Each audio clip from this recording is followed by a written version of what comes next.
भगवान बुद्ध अपने सभी अनुयायियों के साथ प्रेम और करुणा का संदेश दे रहे थे। तभी एक आदमी बहुत तेजी से बुद्ध के पास आया और उसने भगवान बुद्ध के ऊपर थूक दिया।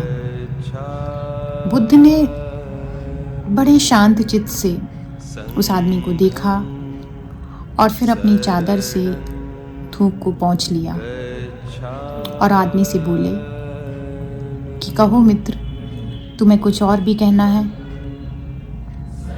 बुद्ध के सभी जो अनुयायी थे, शिष्य थे, वो बहुत नाराज़ हो गए। सारे उस आदमी को मारने के लिए खड़े हो गए। वे सारे उसे दंड देना चाहते थे, उसे मारना चाहते थे,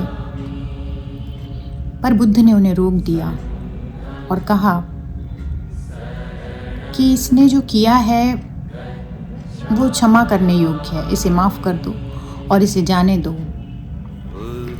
लोगों ने कहा कि नहीं, ये क्षमा योग्य नहीं है और इसे सज़ा मिलनी चाहिए इस चीज़ की।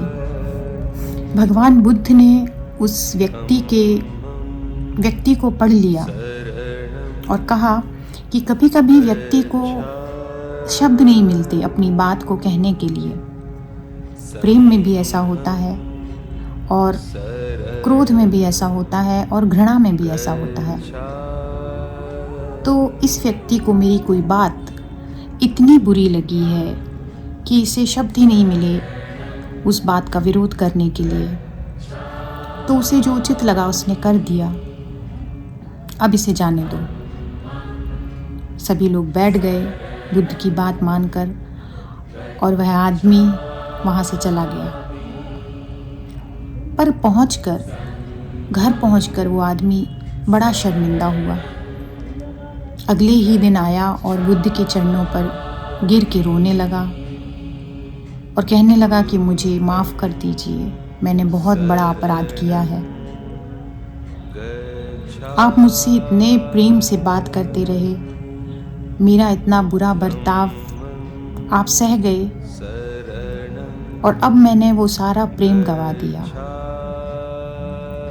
पर बुद्ध ने उसे अपने पास बिठाते हुए कहा कि क्या प्रेम इतना कमज़ोर हो सकता है जो तुम्हारे थूकने से टूट जाए?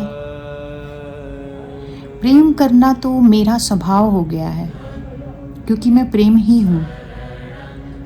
जैसे फूल का स्वभाव है खिलना और अपनी सुगंध को बिखेरना,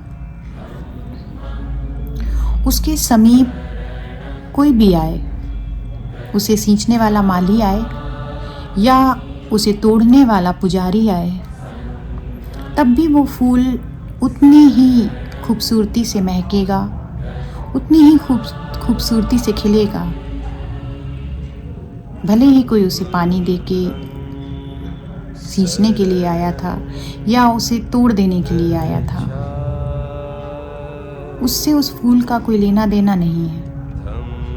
उसका स्वभाव है कि उसे जो भी उसके पास आए उसे अपनी खुशबू देनी है। बुद्ध बोले कि मैं जानता हूँ कि आप अभी प्रेम को समझ नहीं पा रहे हो। आप नहीं समझ सकते कि मैंने ऐसा क्यों किया, और इसे समझने के लिए आप एक उपाय कर सकते हो कि कभी किसी से नफरत मत करो, कभी किसी से दुर्व्यवहार मत करो। जब आप अपने दिल से नफरत को मिटा दोगे तो जो बचेगा वही प्रेम है, और तब शायद आप समझ जाओगे कि जो प्रेम है वो इसी तरह होता है, बिना किसी शर्त के, बिना किसी परिणाम के। यहाँ एक बात बहुत महत्व की है कि बुद्ध ने जो अपने शिष्यों के बीच चल रहे प्रवचन में भी इतना सब्र रखा कि कोई उन पर आकर थूक गया और वो कहते हैं कि वो अब भी उसे प्रेम करते हैं। कहाँ से आता है ये सब्र? ईसा मसीह सूली पर चढ़ते हुए कैसे बोल पाते हैं कि हे ईश्वर, इन्हें माफ़ कर देना, ये जो मुझे सूली पे चढ़ा रहे हैं ये नहीं जानते कि ये क्या कर रहे हैं, तू इसे माफ़ कर दे। राम कैसे अपने व्यक्तिगत जीवन का बलिदान दे देते हैं अपने लोगों के लिए। मोहम्मद कैसे अपने घर का घर बलिदान कर देते हैं, पर फिर भी कहते हैं कि कभी किसी के लिए बद्दुआ नहीं करना। आप भगवान मानकर जिनकी पूजा करते हैं वो इसलिए भी पूजा करने लायक हैं क्योंकि उन्होंने हमें जगाने के लिए हर संभव प्रयास किए हैं। उन्होंने हमेशा हमें बचाने की कोशिश की है बुराइयों से, और अंत में जब हम नहीं सुधरे और हम उल्टा उन्हीं पर वार करने लगे, तब भी उन्होंने हमें बचाने के लिए दुआएं की परमात्मा से कि वो हमें माफ़ कर दें। इस दुनिया से जाते जाते भी सभी अत्याचारों को सहते हुए भी वे हमारे लिए अनंत अनंत आशीर्वाद छोड़ गए। अभी भी देर नहीं हुई है। अगर आपको समझ आने लगा हो कि परमात्मा ने अपनी माया रचित संसार में हमेशा हमें अपनी ओर बुलाने के लिए कई रास्ते खोले हैं, सभी रास्ते उसके हैं, किसी भी रास्ते से, पर हम अपनी मंजिल पर पहुंच जाएं, ये ज़रूरी है। सद्गुरु हमें भी अपने आशीर्वाद के साये में रखे।